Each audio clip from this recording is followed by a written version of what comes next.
प्रिय श्रद्धालुओं, जय श्री कृष्ण, जय श्री राम, जय श्री राधे राधे, जय श्री महाकाल। इस प्रवचन में आपको स्मरण कराएंगे समय संस्कार या समयाचार की दीक्षा की विधि। उपमन्यु कहते हैं, रघुनंदन नाना प्रकार के दोषों से रहित शुद्ध स्थान और पवित्र दिन में गुरु पहले शिष्य का समय नामक संस्कार करे।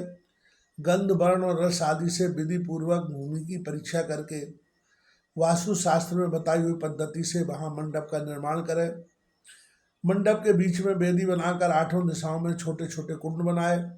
फिर ईशान कोण में या पश्चिम दिशा में प्रधान कुंड का निर्माण करें। एक ही प्रधान कुंड बनाकर चंदोवा, ध्वज तथा अनेक प्रकार की बहुसंख्यक मालाओं से उसको सजाए। तत्पश्चात वेदी के मध्य भाग में शुभ लक्षणों से युक्त मंडल बनाए। लाल रंग के सुवर्ण आदि के चूर्ण से वह मंडल बनाना चाहिए। मंडल ऐसा हो कि उसमें ईश्वर का आगमन किया जा सके। निर्धन मनुष्य सिंदूर तथा अघनी या तिन्नी के चावल के चूर्ण से मंडल बनाए। उस मंडल में 1 या 2 हाथ का श्वेत या लाल कमल बनाए। 1 हाथ के कमल की कर्णिका 8 अंगुल की होनी चाहिए। उसके केसर 4 अंगुल में हों और शेष भाग में अष्टदल आदि की कल्पना करें। 2 हाथ के कमल की कर्णिका आदि 1 हाथ वाले से दुगनी होनी चाहिए। उक्त वेदी या मंडप के ईशान कोण में पुनः एक वेदी पर 1 हाथ या आधे हाथ का मंडल बनाएं और उसे शोभाजनक सामग्रियों से सुशोभित करें। तत्पश्चात धान, चावल, सरसों, तिल, फूल और कुशा से उस मंडल को आच्छादित करके उसके ऊपर शुभ लक्षण से युक्त शिव कलश की स्थापना करें। वह कलश सोना, चांदी, तांबा अथवा मिट्टी का होना चाहिए। उस पर गंध, पुष्प, अक्षत, कुश और दूर्वान कर रखे जाएं। उसके कंठ में सफेद सूत लपेटा जाए और उसे 2 नूतन वस्त्रों से आच्छादित किया जाए। उसमें शुद्ध जल भर दिया जाए। कलश में 1 मुट्ठा कुश अग्रभाग ऊपर की ओर करके डाला जाए। सुवर्ण आदि द्रव्य छोड़ा जाए और उस कलश को ऊपर से ढक दिया जाए। उस आसन रूप कमल के उत्तर दल में सूत्र आदि के बिना झारी या गडुआ, वर्धनी, विशिष्ट जलपात्र, शंख, चक्र और कमल दल आदि सब सामग्री संग्रह करके रखें। उक्त आसन मंडल के अग्रभाग में चंदन मिश्रित जल से भरी हुई वर्धनी अस्त्रराज के लिए रखें। फिर मंडल के पूर्व भाग में पूर्वत मंत्र युक्त कलश की स्थापना करके शिव की विधि पूर्वक महापूजा आरंभ करें। समुद्र या नदी के किनारे गौशाला में, पर्वत के शिखर पर, देवालय में अथवा घर में या किसी भी मनोहर स्थान में मंडप आदि रचना के बिना पूर्वोक्त सब कार्य करें। फिर पूर्वत मंडल और अग्नि की वेदी बनाकर गुरु प्रसन्न मुख से पूजा भवन में प्रवेश करें। वहाँ सब प्रकार के मंगल कृत्य का संपादन करके नित्य कर्म के अनुष्ठान पूर्वक मंडल के मध्य भाग में महेश्वर की पूजा करने के अनंतर पुनः शिव कलश पर शिव का आवाहन पूजन करें। पश्चिमाभिमुख यज्ञ रक्षक ईश्वर का ध्यान करके अस्त्रराज की वर्धनी में दक्षिण की ओर ईश्वर के अस्त्र की पूजा करें। फिर मंत्रयुक्त कलश में मंत्र तथा मुद्रा आदि का न्यास करके मंत्र विषादक गुरु मंत्र याग करें। इसके बाद देशिक शिरोमणि गुरु प्रधान कुंड में शिवाग्नि की स्थापना करके उसमें होम करें। साथ ही दूसरे विपरीत चारों ओर से उसमें आहुति डालें। आचार से आधे या चौथाई होम का उनके लिए विधान है। आचार्य शिरोमणि को प्रधान कुंड में ही हवन करना चाहिए। दूसरे लोगों को स्वाध्याय, स्तोत्र एवं मंगल पाठ करना चाहिए। अन्य शिव भक्त भी यही विधि जप करें। नृत्य, गीत, वाद्य एवं अन्य मंगल कृत्य भी होने चाहिए। सदस्यों का विधिवत पूजन, पुण्याह वाचन तथा पुनः भगवान शंकर का पूजन संपन्न करके शिष्य पर अनुग्रह करने की इच्छा मन में लें। आचार्य महादेव जी से इस प्रकार प्रार्थना करें। प्रसीद देव देवेश देमा विश्वमामकम विमोचयेर्नम विश्वेश घृणया चा घृणानिधे देव देवेश्वर प्रसन्न होइए, विश्वनाथ दयानिधे मेरे शरीर में प्रवेश करके आप कृपा पूर्वक इस शिष्य को बंधन मुक्त कराइए। तदनंतर मैं ऐसा ही करूंगा। इस प्रकार इष्ट देव की अनुमति पाकर गुरु उस शिष्य को जिसने उपवास किया हो या हविष्य भोजन किया हो अपने निकट बुलाए। वह शिष्य एक समय भोजन करने वाला विरक्त हो, स्नान करके प्रातःकाल का कृत्य पूरा कर चुका हो, मंगल कृत्य का संपादन करके प्रणव का जप और महादेव जी का ध्यान कर रहा हो, उसे पश्चिम या दक्षिण द्वार के सामने मंडल में कुश के आसन पर उत्तर की ओर मुँह करके बिठाएं और गुरु स्वयं पूर्व की ओर मुँह करके खड़ा रहे। शिष्य ऊपर की ओर मुँह करके हाथ जोड़ ले। गुरु प्रोक्षणी के जल से शिष्य का प्रोक्षण करके उसके मस्तक पर अस्त्र मुद्रा द्वारा फूल फेंक कर मारे। फिर अभिमंत्रित नूतन वस्त्र आदि दुपट्टे से उसकी आंख बांध दे। उसके बाद शिष्य को दरवाजे से मंडल के भीतर प्रवेश कराए। शिष्य भी गुरु से प्रेरित हो शंकर जी की 3 बार प्रदक्षिणा करे।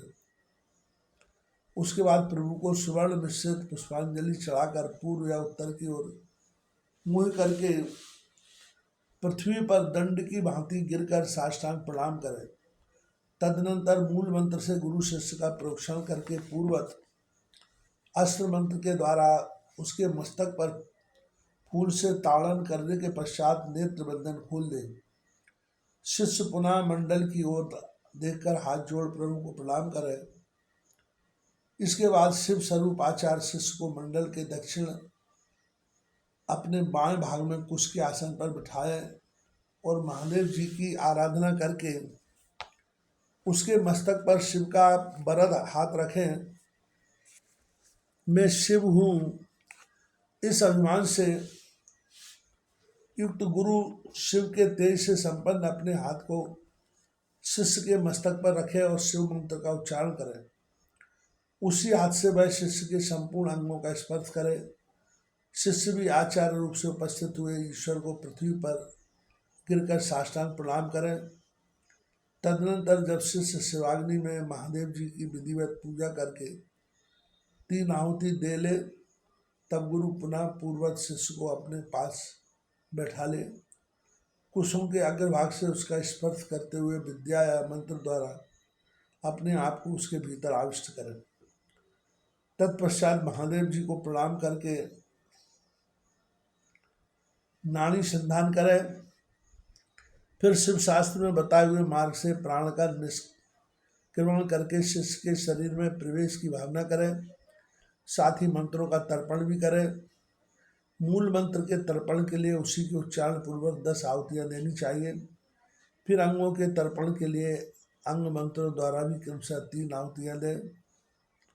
इसके बाद पूर्ण आहुति देकर मंत्रवेत्ता गुरु प्राश्चित के निमित्त मूल मंत्र से पुनः 10 आहुतियाँ अग्नि में डालें। फिर देवेश्वर शिव का पूजन करके सम्यक आचमन और हवन करने के पश्चात यथोचित रीति से जातिता वैश्य का उद्धार करें। भावना द्वारा उसके वैश्यत्व को निकालकर उसमें क्षत्रियत्व की उत्पत्ति करें। फिर इसी तरह क्षत्रियत्व का भी उद्धार करके गुरु उसमें ब्राह्मणत्व की उद्भावना करें। इसी प्रणाली से जातिता क्षत्रिय का भी उद्धार करके ब्राह्मण बनाएं। फिर दोनों शिष्यों में रुद्रत्व की उत्पत्ति करें। जो जाति से ही विप्र है उस शिष्य में केवल रुद्रत्व की ही स्थापना करें। फिर शिष्य का प्रोक्षण और ताड़न करके उसके आग की चिंगारियों के समान प्रकाशमान शिव स्वरूप आत्मा को अपने आत्मा में स्थित होने की भावना करें। तदनंतर पूर्वोक्त नाड़ी से गुरु मंत्रोच्चारण पूर्वक वायु का रेचन निस्सारण करें।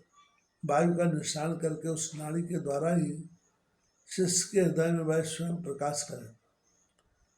प्रवेश करके उसके चैतन्य का नील बिंदु के समान चिंतन करें। साथ ही यह भावना करें कि मेरे तेज से इसका सारा मन नष्ट हो गया और यह पूर्णतः प्रकाशित हो रहा है।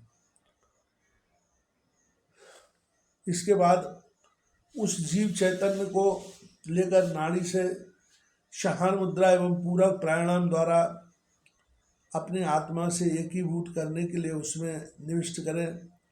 फिर रेचक की ही भांति कुंभक द्वारा उसी नाड़ी से उस जीव चैतन्य को वहां से लेकर शिष्य के हृदय में स्थापित कर दे।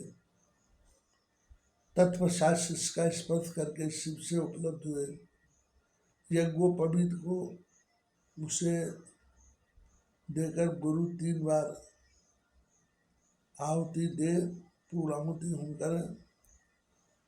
इसके बाद आराध्य देव के दक्षिण भाग में शिष्य को कुश तथा फूल से आच्छादित करके श्रेष्ठ आसन पर बिठाकर उसका मुंह उत्तर की ओर करके उसे स्वस्तिक का आसन में स्थित करें।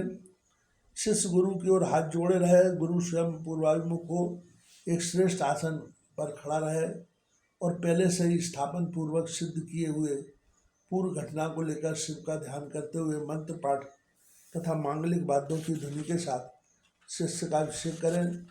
तदनंतर शिष्य उस अभिषेक के जल को पहुंचकर श्वेत वस्त्र धारण करे, आचमन करके अलंकृत हो, हाथ जोड़ मंडप में जाए। तब गुरु पहले की भांति उसे कुशासन पर बिठाकर मंडल में महादेव जी की पूजा करके करन्यास करें। इसके बाद मन ही मन महादेव जी का ध्यान करते हुए दोनों हाथों में भस्म लें। शिष्य के अंगों में लगाए उस शिव मंत्र का उच्चारण करें। तदनंतर शिवाचार मात्र कान्यास के से मार्ग से शिष्य का ध्यान प्लावनादि सरलीकरण करके उसके मस्तक पर शिव के आसन का ध्यान करें और वहाँ शिव का आह्वान करके यथोचित रीति से उसकी मानसिक पूजा करें। तत्पश्चात हाथ जोड़ महादेव जी की प्रार्थना करें, प्रभु आप नित्य यहाँ विराजमान हो। इस तरह प्रार्थना करके मन ही मन यह भावना करें कि शिष्य भगवान शंकर के तेज से प्रकाशित हो रहा है। इसके बाद पुनः शिव की पूजा करके शिवारूपणी शैवी आज्ञा प्राप्त करके गुरु शिष्य के कान में धीरे धीरे शिव मंत्र का उच्चारण करें। शिष्य हाथ जोड़े हुए उस मंत्र को सुनकर उसी में मन लगा शिवाचार्य की आज्ञा के अनुसार धीरे धीरे उसकी आरती करें। फिर मंत्र ज्ञान कुशल आचार्य शाक्त मंत्र का उपदेश दे, उसका सुखपूर्वक उच्चारण करवाकर शिष्य के प्रति मंगला संस्था करें। तत्पश्चात संक्षिप्त से वाच्य योग के अनुसार ईश्वर रूप मंत्र का उपदेश देकर योगासन की शिक्षा दें। तदनंतर शिष्य गुरु की आज्ञा से शिव अग्नि तथा गुरु के समीप भक्ति भाव से प्रतिज्ञा पूर्वक निम्नांकित रूप से दीक्षा वाक्य का उच्चारण करें। मेरे लिए प्राणों का परित्याग कर देना अच्छा होगा अथवा सिर कटा लेना भी अच्छा होगा, किंतु मैं भगवान त्रिलोचन की पूजा किए बिना कभी भोजन नहीं कर सकता। जब तक मोह दूर न हो तब तक वह भगवान शिव में ही निष्ठा रखकर उन्हीं के आश्रित हो, नियम पूर्वक उन्हीं की आराधना करता रहे। फिर भगवान शिव ही उसे योग क्षेम प्रदान करते हैं। ऐसा करने से उस शिष्य का नाम समय होगा, उसे शिवाश्रम में रहने का अधिकार प्राप्त होगा। वहाँ रहने वाले शिष्य को गुरु की आज्ञा का पालन करते हुए सदा उनके बस में रहना चाहिए। इसके बाद गुरु का करन्यास करके अपने हाथ से भस्म लेकर मूल मंत्र का उच्चारण करते हुए उस भस्म तथा रुद्राक्ष को अभिमंत्रित करके शिष्य के हाथ में दे दें। साथ ही महादेव जी की प्रतिमा अथवा उनका गूढ़ शरीर लिंग और यथासंभव पूजा होम जप एवं ध्यान के साधन भी दे। फिर वह शिष्य भी शिवाचार्य से प्राप्त हुई उन वस्तुओं को उन्हीं की आज्ञा से बड़े आदर के साथ ग्रहण करे, उनकी आज्ञा का उल्लंघन न करे। आचार्य से प्राप्त हुई सारी वस्तुओं को भक्तिभाव से सिर पर रख कर ले जाए और उनकी रक्षा करे।